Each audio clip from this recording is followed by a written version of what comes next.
everyone, this is Dark Journalist. Today I have a special Part 2 exclusive interview with former Assistant Housing Secretary Catherine Austin Fitts. Now in Part 1, we outlined the black budget forces that have created a backdoor where trillions have disappeared from government agencies. In Part 2, she'll go even deeper, showing how the space economy is the ultimate line item in the secret system of finance for turning space into a war-fighting domain. She'll also show what is behind the current political hysteria of what she calls the media shriekometer. Here we go, former Assistant Housing Secretary Catherine Austin Fitts. The missing money, the black budget gamble. In many ways, I don't even want to waste your time with the presidential contest. That's going to be a big thing that we're going to go after in 2020. One thing I will say that I think is interesting is, and I think we should cover just quickly in this picture, which is the impeachment process, the sham of it, even for people who might, I cannot figure out why Pelosi let it go forward. Yeah. Now, somebody must have, carrot and stick, somebody must have made it so painful not to, that she had to. But Pelosi, whatever Pelosi is, she's an astute politician, and she knew that it was potentially very dangerous. And I think the real message is the same message you had, you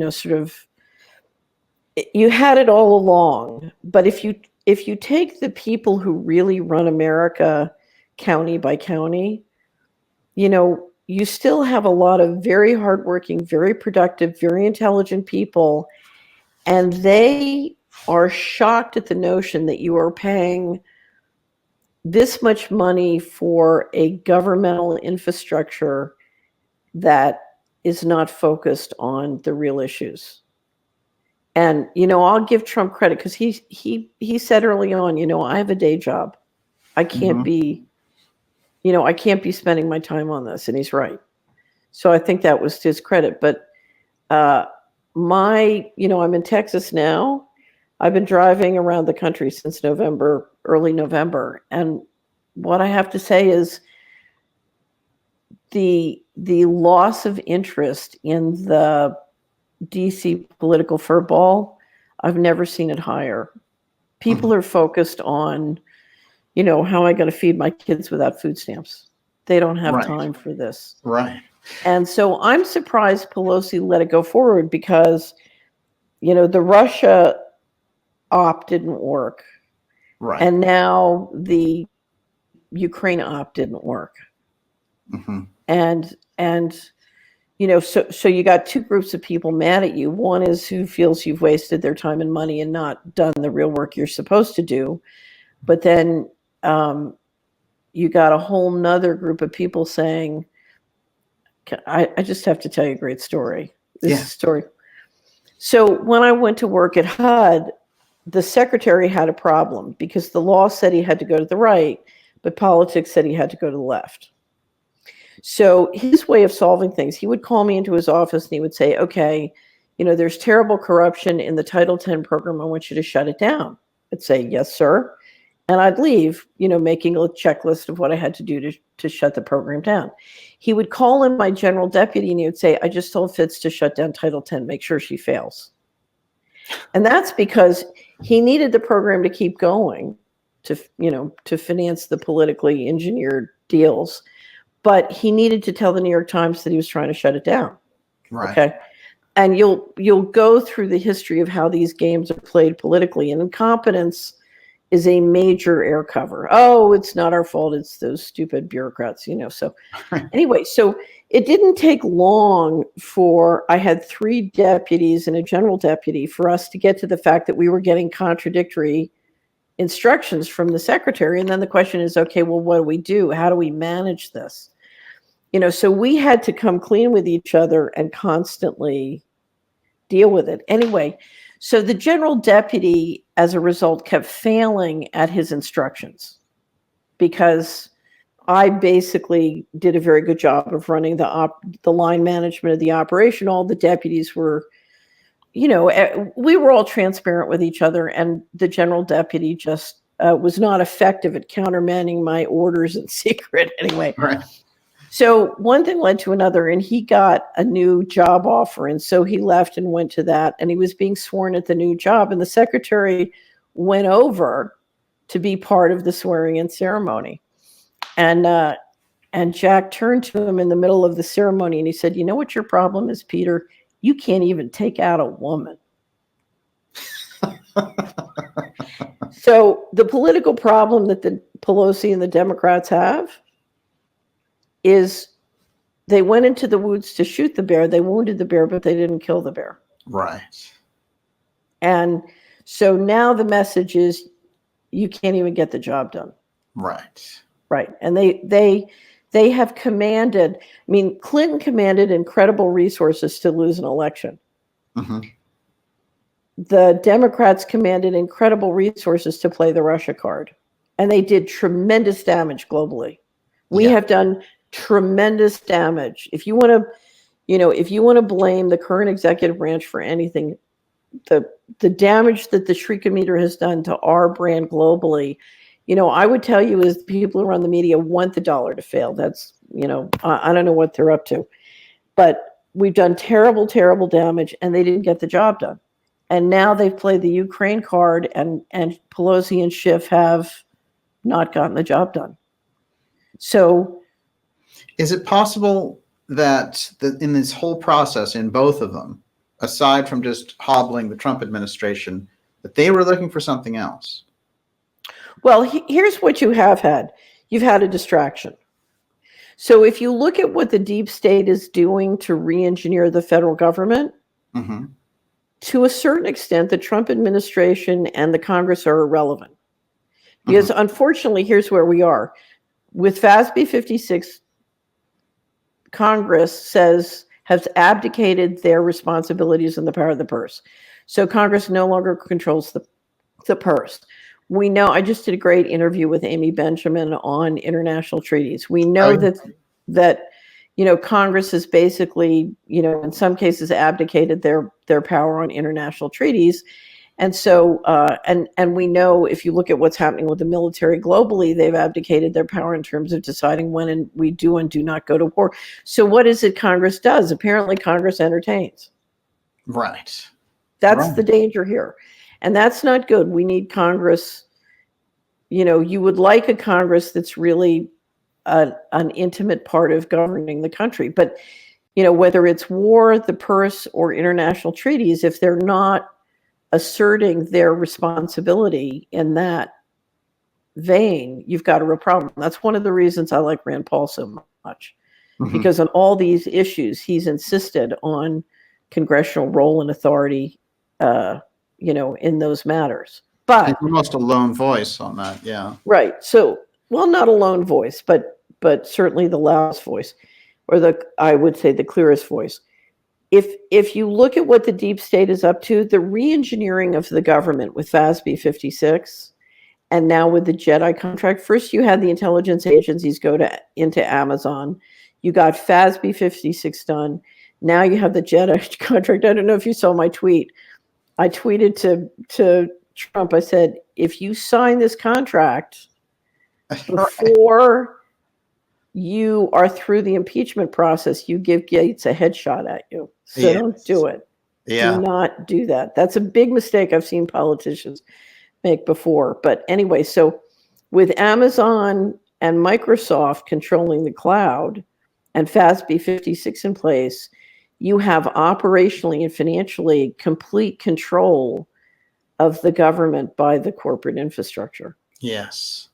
And that's a real abyss, really, once it gets crossed. Because right, and remember, they're sending a lot of the they're trying to cut the bureaucracy in terms of power significantly, but then disperse it around the country, which makes sense for many reasons. But I think after the election, you're going to see an acceleration of privatization, which is going to make your head spin. A quick thing on Amazon there, since they came up. A couple of quick things. Amazon went in and bought Whole Foods and became a major player in the food market. Right. Which they're kind of the first of their kind to do that. They were setting a trend there. Right. And they were now introducing robotics. They have in 2020 rolling out cashierless versions of Whole Foods. Right. So where's that headed? And that's the control factor of the robotics, the kind of the robot takeover aspect of it. Right. And if you look at the number of Amazon customers who were within 10 miles of a Whole Foods, it gave them a distribution point to almost everybody in America. Right. So it gave them a physical presence. The physical presence people don't see, but you see if you drive around as much as I do, is you have these big distribution centers coming up with Amazon all over the country. So and it's one of the reasons I think Amazon thought that they were going to win the Jedi contract, because they now have, if you want to re-engineer the federal government, you've got a distribution center and a store within drone distance of everybody. Just about, especially if you keep moving people out of the rural areas. So I think most people don't understand 50% or more of the federal government, of the income in any place in America, is coming through the federal budget and the federal credit.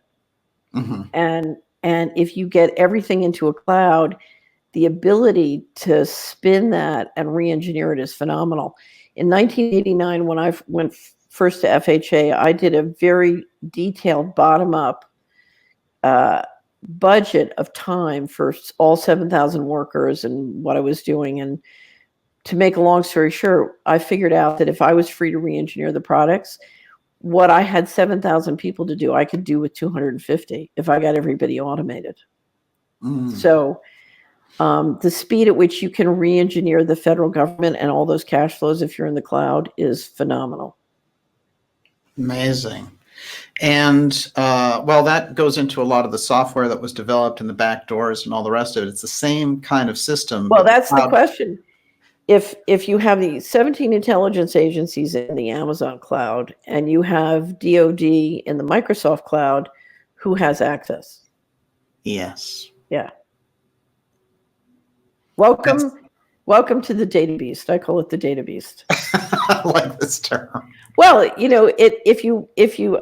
because I know you've listened to Bill Binney. Bill Binney was a very, I think he was the technical director at NSA, but very high level NSA, who left when he realized what they were doing. What they were doing was they're basically making it possible to collect 100% of the data when it wasn't necessary, but basically vest that infrastructure in corporate contractors. Now, I've always believed the reason that they did that was so the corporate contractors would have access to the data, and I call it the data beast. Right. Right. So if you take the NSA data beast and you add to it whatever the Amazon cloud is doing, whatever the Jedi is doing it, and then the question, of course, is who has access to what? Well, you've made the point that in this day and age, information about money is actually more valuable than the money itself. Right. That has to be the crucial realization around this. Right. It seems like a very unhealthy trend, Amazon going into Whole Foods and then replacing all the workers with robots. It seems to me that that's kind of the canary in the coal mine, and it's problematic. Well, here's the question. So let's take a county, any county in America, because America just breaks down to 3,100 counties. Right. If you look at the cash flows, we have the resources and the capacity to say, we're not going to play. Let's revive our local farms. Let's sit down and say food, energy, shelter. How do we provide that for ourselves? It's very interesting when they passed the bill that nationalized Freddie and Fannie. I sat down and I read the whole thing. It was hundreds of pages long. And I called my attorney, whose son at that time was 16, and I said, I want you to talk to Christian about going to the home building school that they're having at the farm this summer. Because if you look at the fraud and the complexity and the regulation in the mortgage financing market and the home building market, it is cheaper and easier for a young person to just learn how to build their own home. Wow. And yeah, well, you have Great people advice. working, right? You have people working on making, open source hardware information available to young people so they can. But if you look at the amount of controls and complexity and fraud built into many, many things, it's just easier to do it yourself. So I think the time has come. If you look at how much money, I always say, if you look at how much money we're spending on sugar, drugs, gambling, and a variety of other things that are supposedly bad for us. If we took half of that money, we have enough money in every county to rebuild our local economy so we can have trustworthy food. We can have, homes that we know how to fix ourselves, and on and on and on. We've Right. reached a tipping point where the corporate infrastructure, the large corporate and large banking infrastructure is sufficiently lacking in integrity that it's time to go to the hard work of figuring out how to do it ourselves. And if you think this is bad, we haven't talked about opportunity zones yet. Right. Because the big money is coming out of tech. The way you make money on the Internet of Things and on lowering the energy price through breakthrough technology, Daniel, is you make money on the real estate. So it doesn't take a no-brainer, to sell your money on the tech stocks and reinvest in real estate in America. And of course, they just happened to come up with a new tax shelter called opportunity zones that makes it possible for that to happen. And if you look at what's happening with opportunity zones, as I was getting all the emails on the investment advisory email saying, beyond meat, beyond meat, beyond meat, I'm getting opportunity zones, opportunity. I said, here it comes again. Wow. Yeah, here it comes. Well, have you seen Treasury's proposal for the housing market? No. If you think the 2008 housing bubble crash was bad, you ain't seen nothing yet. You have not seen nothing yet. The what Wall Street said to justify what happened was, there was tremendous demand globally for risk-free securities, which was true. There was. And so we took subprime mortgages, figured out a way to create, AAA securities and give them risk-free securities. We see how that turned out. If I read Mnuchin's proposal correctly, what Treasury is proposing is that we take, right now, Fannie and Freddie have been nationalized, so they're governmental entities. They want to privatize them, but when they privatize them, they want to give them the power to issue full faith and credit securities. So HUD securitizes FHA mortgages with Ginnie Mae. Ginnie Mae's are full faith and credit. They want to give a Ginnie Mae power to a private Freddie and Fannie, so that this time around, they're not issuing Freddie and Fannie securities. They're issuing securities backed by your money and home and my money and home. So these are taxpayer guaranteed securities. And to make that fair for the other players, they're going to give, they say, the other competitors in the market the ability to issue the federal credit, which I'm assuming is JP Morgan Chase and Citibank and all the people we know and love. And so they're saying to all the people who engineered the bailout and the financial coup, you can issue the equivalent of a Ginnie Mae. So in a sense, from a principal standpoint, a Treasury security. So we're going to give private businesses who make money from their profits the ability to issue securities guaranteed by us. Amazing. Right. Well, that's a huge switch out. The question is... Yeah, especially with FASB 56, when all of the government finances, so our pension funds are buying Treasury securities, or they'll buy these Freddie and Fannies, and the money goes to Treasury, right? So they buy Treasury security, and the money goes to Treasury, and then the money disappears out the back door. Right. So that Treasury security is no longer supported by an operation with all the assets it's financed. It's an IOU from ourselves. So we've turned an asset into a liability. I'm now liable for that security. So I put cash in my pension fund, the cash goes to Treasury, the cash goes out the back door, and I have an IOU for myself and my neighbors and my fellow citizens. And because of FASB 56, you can't track where that money went out the back door. Or if it's there. Or if it's there. Yeah. So your guess is as good as mine. How much of the assets that are taxes and Treasury, let's just take the pension funds, because the number one buyer of U.S. Treasury securities is not the Chinese. It's American pension funds, American retirement savings. So how much of the money that American pension funds have put in the Treasury, how much of that money has gone out the back door? Wow. I mean, you decide. Mm-hmm. That's why if you go to Space Here We Go, there's a stock certificate. And the stock certificate says that John Doe American citizen has a share of that spaceship. Yes, right. Absolutely. Let's jump to that real briefly. Let's suppose that a lot of that money that disappeared out the back door was to create a space infrastructure, a space economy that's privatized with public money. Right. So when we look at that now, they've had a process there. Like I said, the last time we went to the moon on a manned mission was 1972. Okay, that's almost 50 years ago. So they've had 50 years of black ops in space with those kind of protections that the continuity of government people had, which they took those emergency procedures and basically transferred them to outer space. So that one of the ways to think about it is if you look at the percent of the federal budget that went to space or the percent of the GNP that went to space. Right. You know, it was growing coming into Kennedy. Then the Kennedy assassination, it kind of flatlined.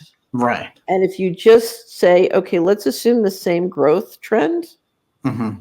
You know, if we'd held to the trend, and my guess is the difference between the two lines is probably what happened.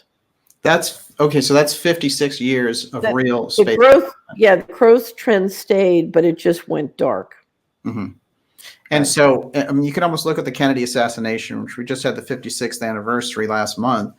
You could look at that and say this was where the Kennedy assassination was the FASB 56 of the space budget. Yes. Right. Absolutely. Right. And Kennedy also, in moving that to be a more public program and in working with the Russians on it and stuff, that's a totally different approach than what we got. Right. Well, you know, sometimes it's hard to say what the coordination is behind the scenes with the Russians. Because we'll see little snippets of information come out about extraordinary cooperation by the two militaries through time. So, I'm not convinced.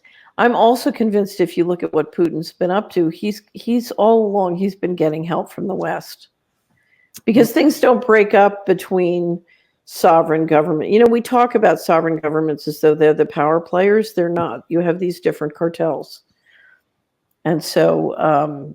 right. And if you run afoul of the cartel, you become a scandal and they throw you out and, your Medvedev takes over.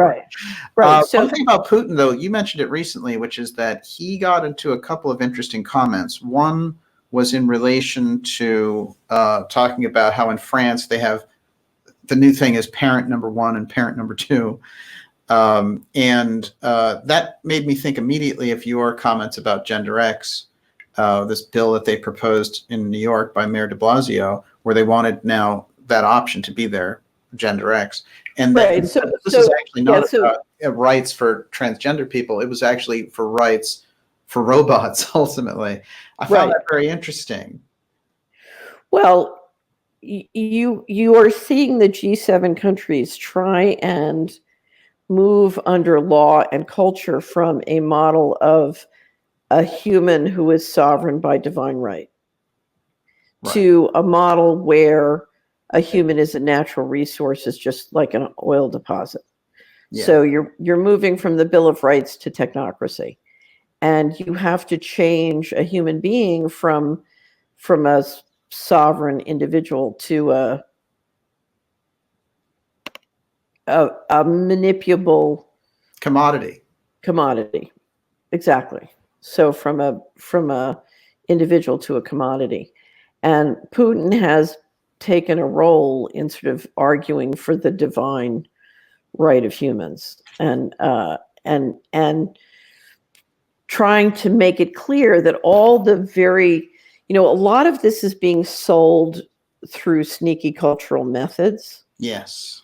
And Putin's been very good about saying, we want nothing to do with it. The big occurrence with Putin recently, and this is what I'm looking now, I'm in the middle, we're just about to publish the state of our currencies, which is we did the big look on space, we did the big look on pension funds, we did a big look on the rise of Asia, did a big look on mecha cities. That's what all these wrap-ups are for. Now I'm doing a big look on currency, and Putin came out, they just had the big BRICS meeting in Brazil. And Putin came out and said that the dollar was going to collapse shortly. Now, the question is, he's been working with a variety of parties to do separate payment systems outside of SWIFT and the different systems that the U.S. used to implement sanctions. Anyway, and if you want to really start to shift market share away from the dollar, what you need Russia and China to come together and work with the BRICS to build alternative payment and swap systems. The central banks, since the Asian financial crisis, and really since the financial crisis, have been trying to build lots of swap systems away from the US to just build capacity. But anyway, it was kind of surprising because Putin's not one for bluffing. And to me, one of the reasons I'm trying to finish the state of our currencies now is I'm trying to figure out, to what extent was he just talking his book and bluffing, or have the BRICS put together enough swap systems and payment facilities to start to make serious market share inroads to the dollar, and so circumvent the sanction system. He's signaling there that they have a new way around it, and that's his first really public statement like that. Well, here's the thing. It's not 0 or 1. When you go, so I go back from when we transferred from the sterling to the dollar, that process took many decades, many decades, depending on how you want to count it.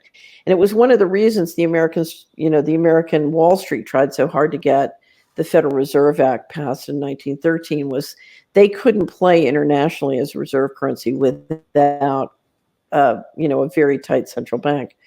But if you look at the process, it's not 0 or 1. And at different times, when the euro came out in 99, you started to see the euro take market share, and to a lesser extent, the yen take market share. The euro and the yen right now are the only ones that can take any significant capacity. But if you're going to take capacity away from the dollar, it's not going to be any one thing. The renminbi has got to build more global liquidity. You can do more through the dollar. You can do more through the yen. You can do a lot more through the swap capacities and if you look at the payment system the Europeans are putting to go around the sanctions on Iran, so it's going to be a little bit here, a little bit there, a little bit here, a little bit. It's going to be multipolar. So what you need dramatic capacity in all these different things. And I think the reason why you can build some capacity in those 10 or 20 things is so many people are frustrated and irritated by the sanctions because they're lowering productivity. What we all need to make the economy go is we need to be productive.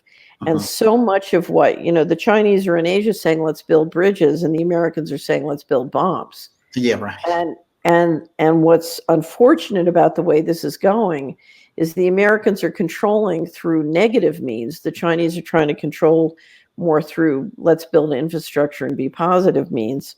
And I'm afraid we've gotten on the wrong side of this argument, whether we're taking the U.S. securities markets dark or we're trying to get everybody to buy our bombs. So, we're going incredibly wrong-headed activity on our part, and it's made us we're not competitive when you look at it that way. We haven't even developed high-speed rail. It's absurd.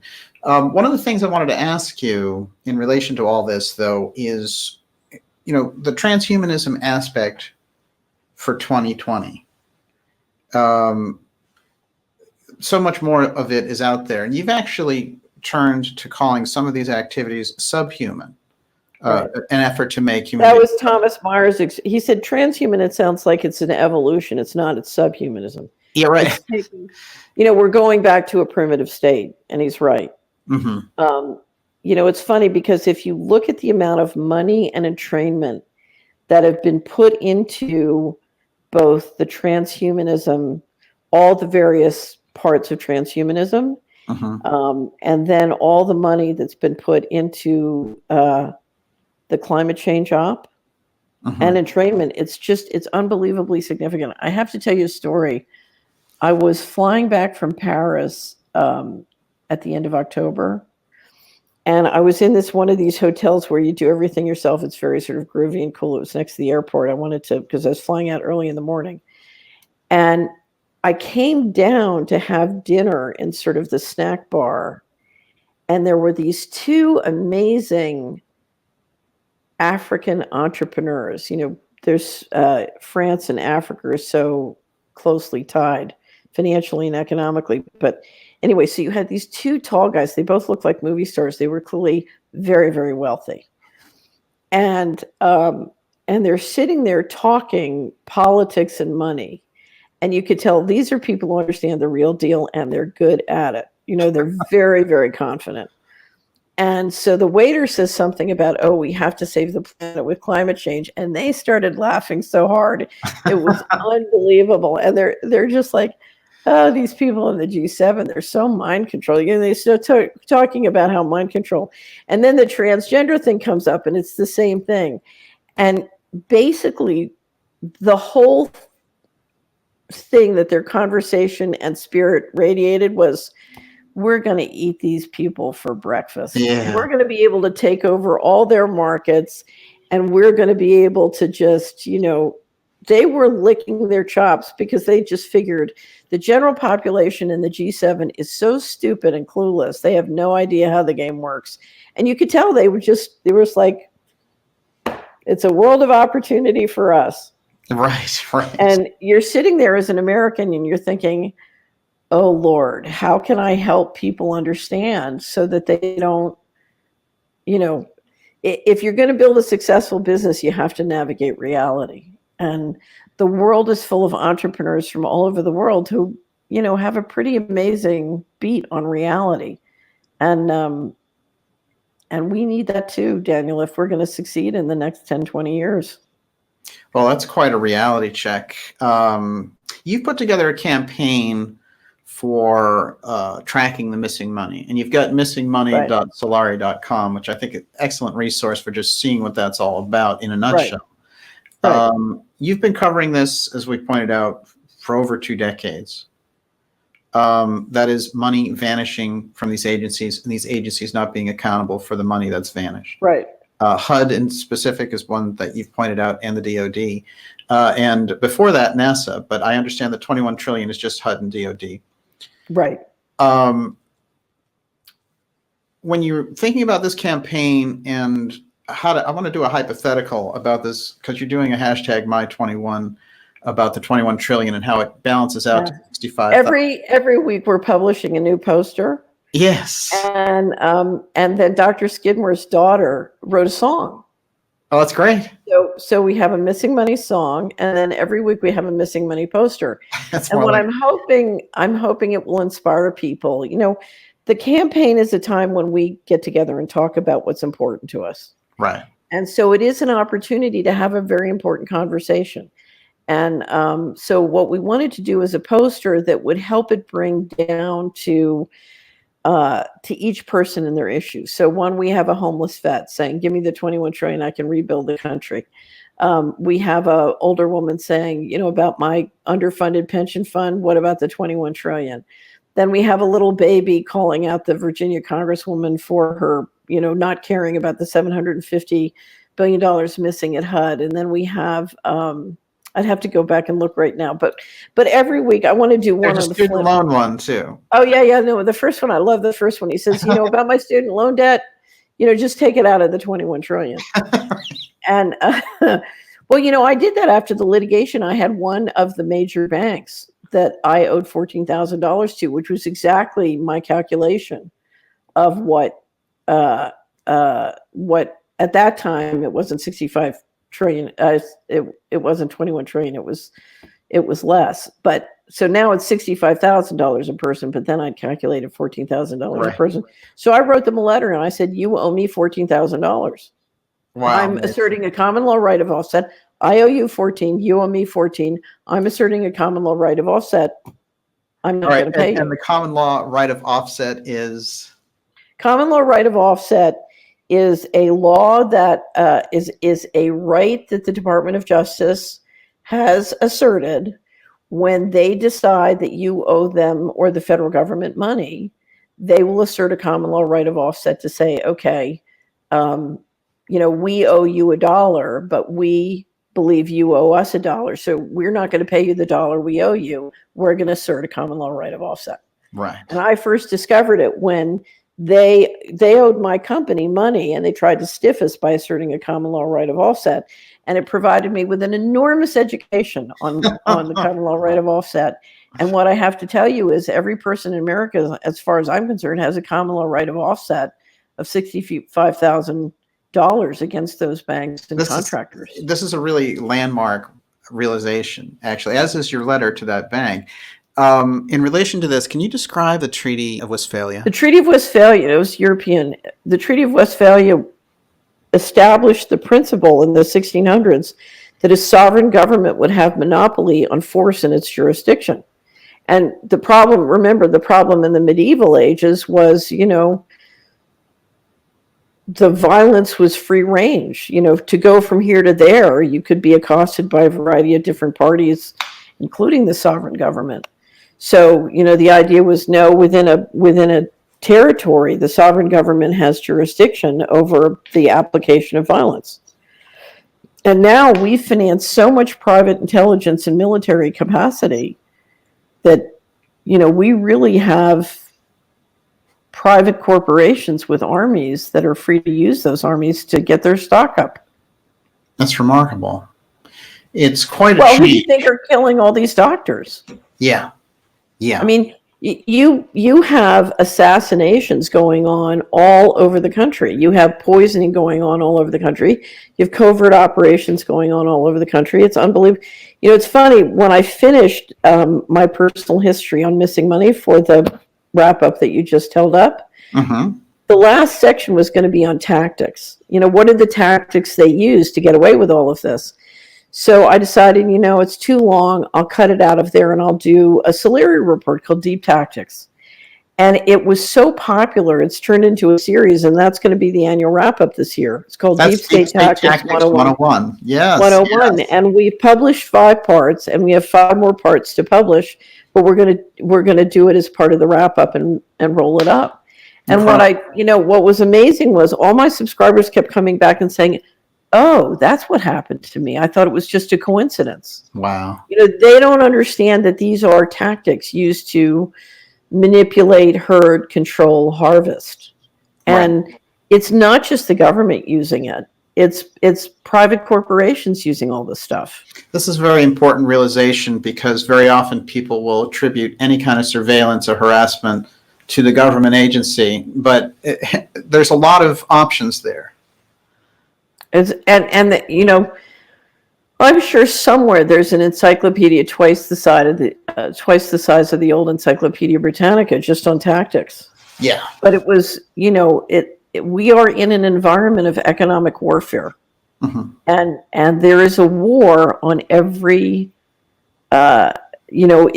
if you are subject to surveillance capitalism, if you have a smartphone, if you have the kind of screen we're talking on right now, you're a target. It's just one of my favorite performance artists is Curtis Mayfield. Yeah. And in his last album, it's called The New World Order. He's got this great line. He says, "It's a new world order. It's a brand new day. It's a new world order. And brother, you're the prey." That's a great line. Well, it's funny because, I grew up in an African American neighborhood, and I watched, they used to call it the beatdown, how the operations would move into the neighborhood and target the kids and target the whole 9 yards. And so I used to watch it, and it's amazing how many of the tactics that we experienced in the beatdown are now being used on the whole population. It's the same pattern. To a certain extent, the African American population is the canary in the coal mine. They used it on them first, and it was very interesting when the litigation first started. It was very immersive. We had 18 audits and investigations, 12 tracks of litigation, and smear and harassment, physical harassment, all at the same time. And I was trying to figure out, okay, what's the game? How do I learn this? How do I, how do I survive? How do I succeed? And I asked some very knowledgeable person with intelligence experience, I said, have you ever seen this before? And they said, yeah, I've seen it a lot, but you're the first white person. So it was interesting because, I'd grown up in a black neighborhood and had been raised, in fact, by a black woman who was my sort of primary caregiver. And I knew that the black churches knew how to deal with this. And so I went and found an African American church and studied spiritual warfare for several years with them. Man. And it really saved my life. But they did have the technology. They knew how to, to use spiritual methods to deal with a group of people targeting you economically, legally, financially, or even for genocide. And that's how they survived. Yeah. In spiritual warfare class, we would get lectures on how to detox. So yeah, they had they had amazing technology on how to overcome it. I want to remind everyone you're watching The Dark Journalist Show. We're here with former HUD Secretary Catherine Austin Fitts. What does the Trump administration need to do in 2020 to hang on and survive this stuff and actually win re-election? Well, I think, when Trump said, I have a day job, I can't, when Trump first started to run for president, I was not a fan. And during the campaign, I became surprised at what he accomplished. And then I ended up voting for him. So, and he has done a much better job of trying to keep his promises than any politician I can remember having watched, or any politician I watched going through the campaign. And, if you look at what he's had to beat back from the Democrats and from Congress, it's extraordinary. Now, Trump's great strength is he brings transparency to a lot more than any politician we've seen since Kennedy. So he, I think one of the reasons he upsets so many people is he's so, he sort of brings up things that they're used to not having brought up. So, So the swamp doesn't like that he's turning on the lights. At the same time, if you look at the criticisms of a variety of his ex-cabinet officers, Trump is an entrepreneur who's used to a small family operation. He's not used to running global diplomacy, and there's no doubt he hurts a lot of people's feelings. Yeah. And he stings a lot of people's feelings. And, he's a fighter. And so he can use a bazooka where a kind word might work. So he's not a diplomat, and that is dangerous in many respects. So that's been the big criticism of Trump. And that's why, the danger on the impeachment was the Republican establishment would try and pull the plug. Yeah. Because he's hurt a lot of feelings. Now, a lot of times I see him hurt feelings, I'm laughing because he's right, So I know you're talking about Mitt Romney, I can tell. Every time I see Trump pull the rug out from under Mitt Romney, I'm like, give that man another headline and another donation. That's an honest man. So here's the thing. If you systematically go through Trump's policies and not his style, he makes significantly more sense than any of the Democrats that I can tell, other than Tulsi Gabbard. Mm-hmm. And it's inconceivable to me that the Democrats will really push Tulsi Gabbard to the forefront. Right. She's a dark horse for them. Well, here's the thing. The reason we can't create a win-win model between the popsicle index and the Dow Jones is we have a national security state, which is, from a financial standpoint, completely and utterly out of control. And if anything, Trump's encouraged it. Yeah. You know, if you look at his now, part of his challenge was, okay, how do we rebuild the military fast? Well, part of the way you do that is you don't take time to re-engineer, you throw money at it. But you know, so we have a national security state and a war model which is out of control, and Tulsi Gabbard is trying to get us to talk about that. She's right. Yeah, absolutely. So that's an honest conversation we need to have. So I don't see anyone on the Democrat side who can beat Trump. No. I mean, let's just talk pure politics. Who can beat him? I don't see anyone. Do you? Well, certainly not Biden, that's for sure. No one who's in the race now could do it. And, right. And I think that's why you know, Bloomberg jumped in, because he's looking to be there to broker the convention. Yeah. Of course, one of the questions is, can the Democrats be talked into financing Clinton for a third time? And amazing. I just can't imagine that they would do that. But then she's kind of like the Adlai Stevenson of the 2000s. I mean, they just keep running this, you know. Well, but here's what I don't understand. What I don't understand, Daniel, is why the Democrats didn't sit down in 2016, instead of doing the Russia thing and the Ukraine thing. Why didn't they sit down and figure out how to come up with a candidate that could beat Trump? Now, you know, I think there's so much commitment by the deep state to do the climate change op and the transgender stuff that they would rather use the Democratic side to promote the occult. I'll just call it that. Yeah. You know, so the Democrats are in charge of marketing subhumanism, you know, and free money and the climate change ops so that they can continue to engineer central control. Right. And it's more important to use the Democrats that way than, it's almost like the Democrats are in charge of incoherence and creating incoherence, and they're more effective for the deep state that way than they are winning. Right. That's an interesting point, actually, which is they don't seem to be playing to win. Well, let me ask you a question. We have known for 2 decades that the one way to destroy the dollar as reserve currency is to make sure that the Russians and the Chinese get together, you know, and they also get together with Germany. And we have done everything in our power to engineer that. And it's happening.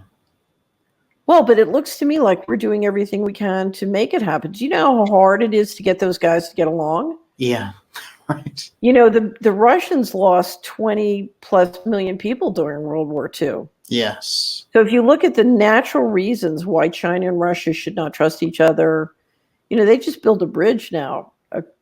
So if you look at all the natural antipathies between Russia and Germany and China and Russia, you know, it's very hard to get those guys together. But if you look at what the Americans have done, particularly the Democrats, for the last 5 years, it's almost like they're committed to making sure we don't end up the reserve currency. Wow. Yes, absolutely. And what does that mean? I guess Pocahontas wants to take us back to wampum. That's pretty good. So it's very, very interesting point. It is very interesting. That needs to be probed very deeply. So I want to come back when we publish State of Our Currency. I want to come back because if you look at what's been going on in the currency area, it puts a very different light on the Shriekometer and what the Shriekometer is really up to. And that's coming out in January? Yeah. Okay, fantastic. We'll have you back for that. Some of the operations we've been seeing, like the major media push we're looking at, what do you think they're aiming for Who do you think is behind it exactly? I think one of the things they're trying to do with climate change or these various techniques is to stop that kind of natural ability of the general population to say, we're going to shun the things we don't want. Mm-hmm. If something's harmful to people, we don't want to support it. We're going to shun it. So they're trying to channel that in a way that it doesn't turn around.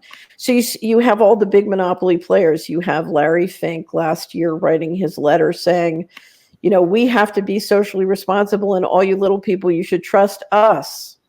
Right. To channel your social responsibility money. So we can channel it so it won't hurt us, and so you have all the big monopoly players who've done all this stuff now, touting these, we're gonna make sure your money gets invested in things that are good for, so it's amazing because Bloomberg's campaign, the first thing they started to drag out about him is these comments when he said, it would be good to tax poor people because we'll get them to stop doing and being able to afford things that are harmful to them. It's that's some billionaire disconnection there. I'll tell you my big fear, and we're seeing this a lot. I'm trying to think of some of the different examples. I tend to put them on my Twitter feed. We are seeing so many different examples. When I left Washington and had to completely convert who I knew, what I knew, I was going back and looking at my old Rolodex. I had like 1,000 cards. Everybody was the partner in a law firm, the CEO of a company, or a partner in an investment bank. The only people I sort of hung out with and knew, with rare exception, other than people I'd gone to college with, were, sort of at the very height of the professional milieu. And, I had to leave that world and go join the Hickory Valley Women's Club. I'll never forget my first meeting at the Hickory Valley Women's Club. They spent an hour and a half talking about whether we should buy the chairs in Bolivar at the local hardware store. And it was a difference of like, I don't know, $1 a chair.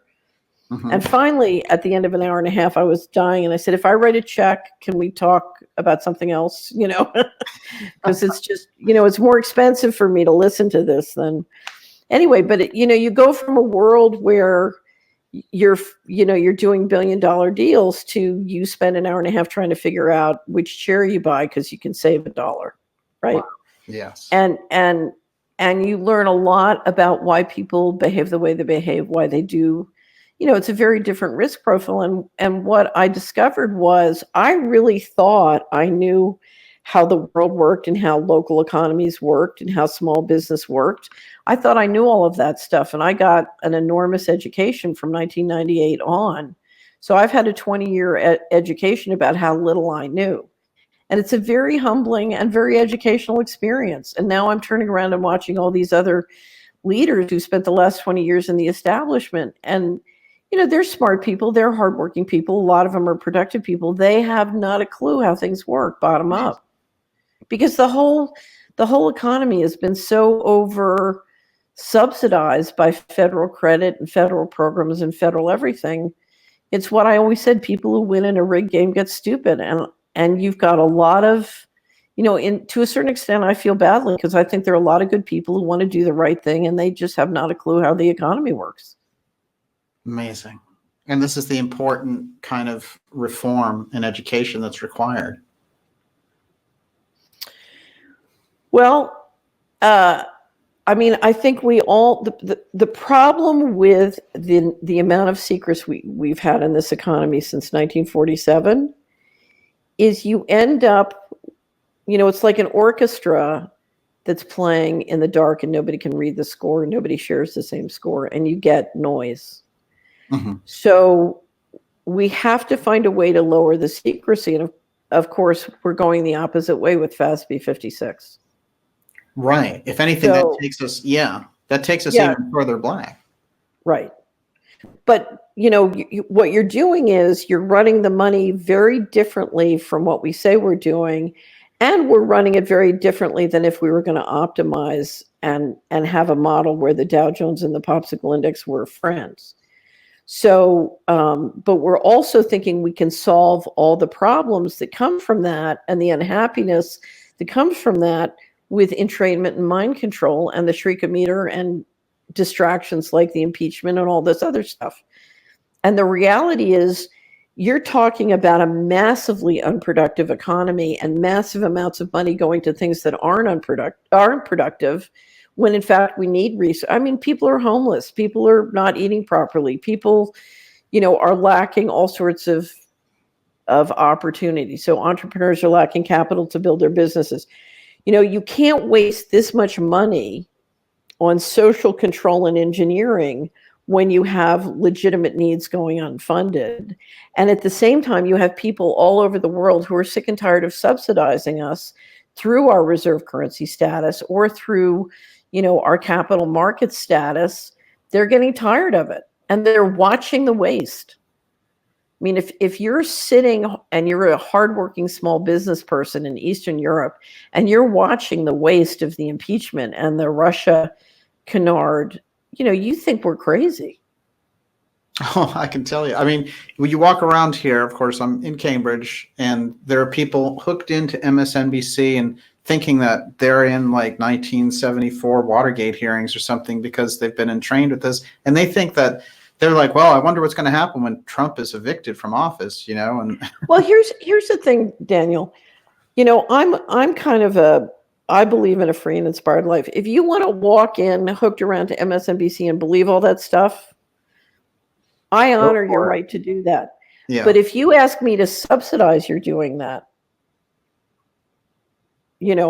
and if you look around the world, the world is full of 7 billion people, most of whom have real problems, and they're not prepared to subsidize your la la land. Mm-hmm. That's the message.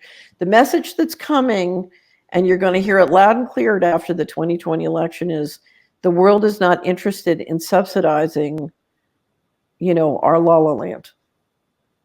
Right. And so it's time to get real. Yep. Wow. It's time for each one of us to say, okay, how can I be useful? How can I be productive? Really, not in the fantasy land, but really. It's hard to do because if you look at the amount of, misinformation, disinformation, and entrainment that's been layered on to all of us, it's significant. It's hard to be productive in this economy. A number of years ago, I asked you how many lengths ahead in this information race and us catching up to Mr. Global. And you were saying, well, Mr. Global is many lengths ahead. Where are we now? Further behind. Yeah. Right. Yeah. That's problematic. Right. I don't think your listeners or my subscribers are further behind. But I think that as a society, we're further behind. Yeah. Well, that's problematic. Well, let's hope that the inflation rate next year doesn't double. I mean, that's if you look at the broad economics of our situation, it's very deflationary. But if you look at the U.S. situation, and anybody who's been bubbled by the dollar as reserve currency, if the BRICS start to build significant capacity away, we're going to see the inflation rate on household goods sneak up. And, one of the scenarios I'm going to have, we do the scenario planning in our annual wrap-ups. One of the scenarios I'm going to have for the annual wrap-up is the inflation rate for household goods in the United States doubles. Amazing. In 2020. I'm not saying it's going to happen. I'm just saying it's a scenario that we need to be prepared for. So we'll round all this out with the 21 trillion, and people can go and follow that at the missingmoney.com, missingmoney.solari.com. Right. And you're posting the updates regularly there. Right. So if you're interested in Solari or the wrap-ups, come to solari.com. But we have all the Missing Money information available at missingmoney.solari.com. We wanted to separate that out and make sure that all of that information is available to the public for free. It's not part of the subscription service. We didn't want to, obviously, if you want to get the hardcover wrap up, we have a promotion now. So it's a great time to come in and get and sign up for the Solari Report if you're interested. But it's incredible. Yeah, it's an incredible value. It really is like that full briefing of the entire scene in just. Well, as I was very spoiled, because when you're at the top of Wall Street or the top of Washington, you're used to getting great intel. Right. And of course, that's what makes, the whole key on Wall Street is the guy with 4% information makes money because everybody else has got 3%. So you pay a lot when you're managing money or you're doing investment banking. You pay a lot of money for intel, and you get the best intel in the world, and it makes all the difference. And the important thing is not day to day to day. It's great if you have it, but the big trends. So the big long-term trends. And that's why it was so appalling for me when the housing bubble started, because it was clear what the big long-term trend was. If you were in the middle class, you needed to pay down your debt and radically increase your learning metabolism and skills if you were going to survive in globalization. And instead, what they did was they kept everybody, they dumbed everybody down and said, buy a big house and get more debt. Amazing. And it was the trip to hell. And we knew it was an entrapment. We knew the student loan debt, we knew was an entrapment. The housing, that's why I said every student loan or every mortgage other than mine after 1996 was fraudulent inducement. We knew. Yeah. Wow. Remarkable. You provided so much free information out there with the Solari.com and with your interviews and educating the public on this. Right. If they want to go deeper, they have the books and they can become a member of Solari. Right. You do Solari meetings around the country also. So that's a very kind of thriving community. Well, what I try and do is when I drive around, I try and get people together because, Daniel, one of the great things about doing what I do is I travel all over the world all the time, and I'm just meeting with great people all the time and I'm always learning because our subscribers are so intelligent and so knowledgeable, and they're always teaching me, every time I think I know what's going on, I get educated by another subscriber about what I don't know. So I'm in a world of people who are very open-minded and very knowledgeable. And what I hear from my subscribers, the biggest complaint is I'm so alone. Everybody's walking around, believing the blue chicken op is real. And so right. I feel lonely. I feel isolated. And so what I do when I travel around is try and get everybody together so they can meet the other people in the place. I found that getting to know people through online systems is not the way to go. So having events, we're going to be up in Malvern, Pennsylvania, outside of Philadelphia in December. Oh, yeah. And we did one last year in Malvern right before Christmas. I'm going to do another one. And back in your old neighborhood. Yeah. Well, no, I grew up in the city. This is the main line. So the Malvern's a little nicer than where I grew up, but it's I bank in Malvern. So it's right across from my bank. And so there's a beautiful restaurant that gets food from all the local farmers. It's wonderful. Wow. Anyway, so we get everybody together. Yeah, we had people from New York, Maryland, Virginia, Pennsylvania. Somebody came from California. It's funny because people during the holidays are visiting family. So you never quite know who shows up or where they might come from. But anyway, it's a way for people to meet and then get to know each other, and then they continue. And it's so funny because two of the most fun we did in New York, the 21 Club, my old haunt, 21. Oh, yeah. And we had 45 subscribers at the 21 Club 2 years in a row. And what was interesting, Daniel, within an hour, it looked like they had known each other for 20 years. Amazing. They went from being complete strangers to, it looked like a little fur ball of puppies or something. Right. We took two group of subscribers down to Uluru in Australia in 2018. Right. And there was one trip where you got to Cave Hill to see the all sorts of different Aborigine paintings and formations. So we drove 3.5 hours out and 3.5 hours back. And our guides told us that we were the only group in the history of their tour group that had talked the whole way out and the whole way back. Oh, right. Okay. Right. Yeah. So anyway, so that's the goal. to me, what I'm trying to build is an actionable intelligence network where it's not us giving actionable intelligence to the network. It's the network circulating actionable intelligence, throughout the network, and we're making each other smarter. So we're trying to build a field of shared intelligence of people who are really trying to help each other get intelligence. One of my favorite fiction authors, Andrew Vax, has an expression. He says, your family are the people who don't turn you in. So I want to build a network of people who, watch each other's back. And that's a morphogenic field. Like, yeah, absolutely. Yeah. So, I'm always saying at the end of every Solari report, I always say, don't worry about whether or not there is a conspiracy. If you're not in one, you need to start one. So, yes. That's your classic. You've done more than my latest roundup. It ends with a quote from George. I take off on George Carlin, speaking about the Solari team. It's a club, and you're in it. Ah, right. That's great. Catherine, it's great to see you. It's great to see you, Daniel.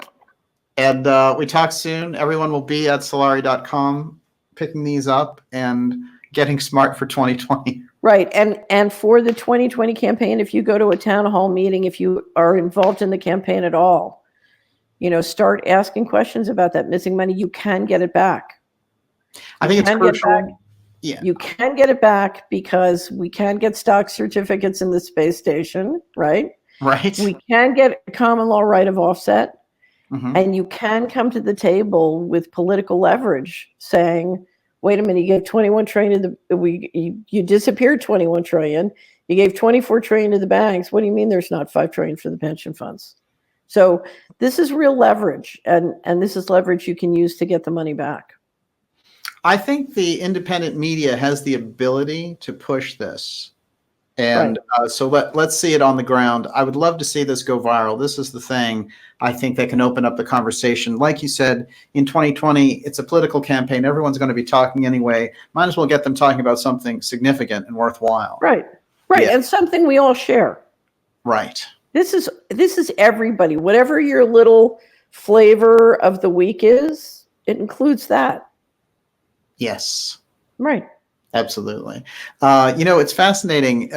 One of the things that I have to say in closing is you were doing, and he's come up a number of times in my own work, some information putting out about James Forrestal as the former defense secretary who was assassinated.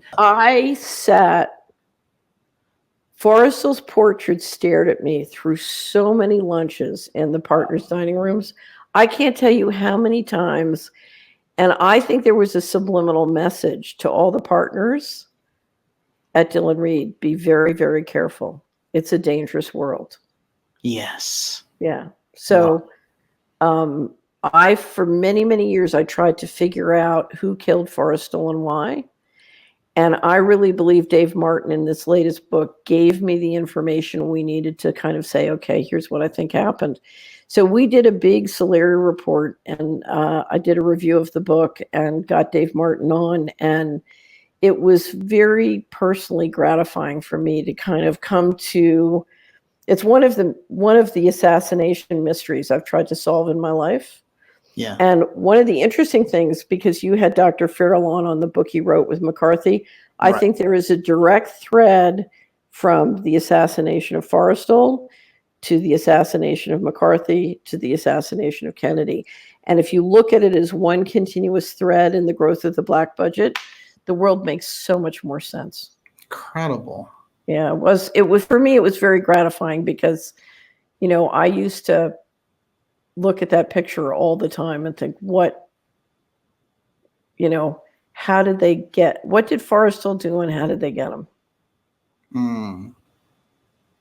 And it's amazing because those threads of him with Kennedy being so tight, right? Him taking to Kennedy in post-war Berlin before he was even a congressman.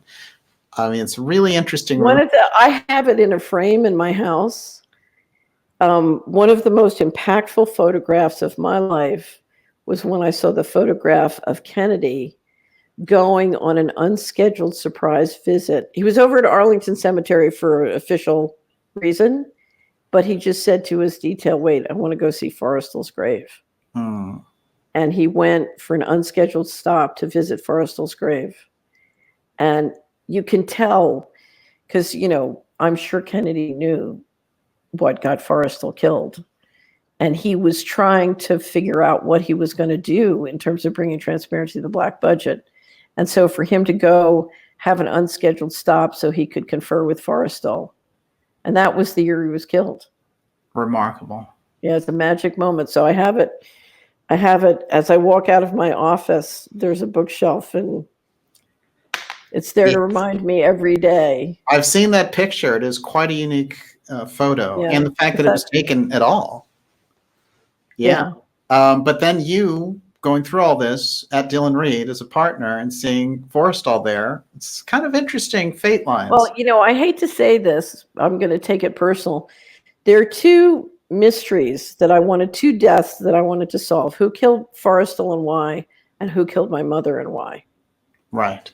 And it took the whole process of the litigation and coming through that and all the research to come to a point where I felt like, okay, I think I have the answer. Right. Right. To be continued. Well, we'll have a conversation about that for sure. Well, for anybody who wants to know, I wrote, during the litigation, they would whack me, and then I would whack them on something that they cared about. One of the things I discovered pretty early on, nobody cared about me and my litigation. So I couldn't whack them back on the litigation. I had to whack them back on something that the general population cared about. So, but one point they did a particularly bad whack. And I said, okay, that's it. And I wrote Meditations at the Crossroads, which is about my mother's death. Mm-hmm. So that was my whack back. I'm still waiting on my father. I've got that one written. I'm waiting for the... Yes. And that Meditation at the Crossroads is available at Solari. Oh, yeah. I published it in 2004 publicly. Oh, yeah. No, I read it. It's fascinating. Yeah. And it's I think it's important for people to understand about the larger picture of your work also. Yeah, well, that was one reason on the, they tried to settle the litigation in 1998, and I refused because they weren't going to pay Hamilton the money that they owed the company. And I just said, no, I'd seen too many times when sort of the military industrial complex has stolen or done harm. And the most important point, I think, and I described this in the Dillon Read story, if you look at what they were doing with globalization and the building out of the national security state, I believe they were making a mistake. If you look at the direction they were taking, I think they had taken a wrong turn. And I just felt, I can't go along with this. It's not just that it's wrong, it's that it's stupid. Right. Where they're going is more wasteful and more harmful than they need to do to get done whatever they need to get done. And so there's something wrong with, and I very much take this back to the George H.W. Bush and the Bush group and Cheney. So if you look at George H.W. Bush and Cheney, they were people who had become too frustrated with the general population. When you're managing a group of people and they don't know what you get very frustrated with them because they strike you as so stupid. And then you try and manage things with entrainment and manipulation and a variety of tactics. So you get this cycle of disrespect. And if you look at the cycle of disrespect that had happened between, people like Bush and Cheney and the general population, it was in a downward spiral, and I just felt it was going in the wrong direction, and I didn't want to be a part of it. No question. But something put you in there to get a glimpse of it so that you would understand it. It seems like, it's almost like you had... Oh, I know what that was. That's called bad luck. And yet, without that experience, you wouldn't be able to really give people a picture of what's happening. Well, it was really funny. I always said to people, my one prayer was always, I kept looking for a way to get out. and you know, I kept praying, Lord, get me out. You know, I want out of this. I kept trying to get away. How do I get away? You know, if I go to the other side of the planet, can I get away? And finally, you know, I got my wish because they threw me out. And the funny thing about it is, by being thrown out somehow, you know, then I can get out. But next time when I pray, I'm going to say, Lord, can I get out in a way that's very profitable and easy and comfortable for me? It's good to be specific. Right, right. Yeah, right. but it's that great decades-long battle, in a way, that shaped everything that you were going to do. So it is, it's a tough way. Well, I would say it was the outward bound of my MBA. Yeah, right. So I had the outward bound MBA program. Amazing. Catherine, it's great to see you. Okay, if I don't talk to you before Christmas, have a great holiday. Okay. Yes, you too. Okay. And everyone's looking forward to what you're going to have out for January. And Deep State Tactics. Well, the state of our currency will be out. So we'll have will ESG turn the red button green. We'll have the state of our currency out. Coming is Take Action 2020, and then Deep State Tactics 101. There's a lot of good stuff coming out. Take Action 2020. I'm all about it. We're going to need it. Yeah, we are. All right, we talk soon. Merry Christmas. Merry Christmas.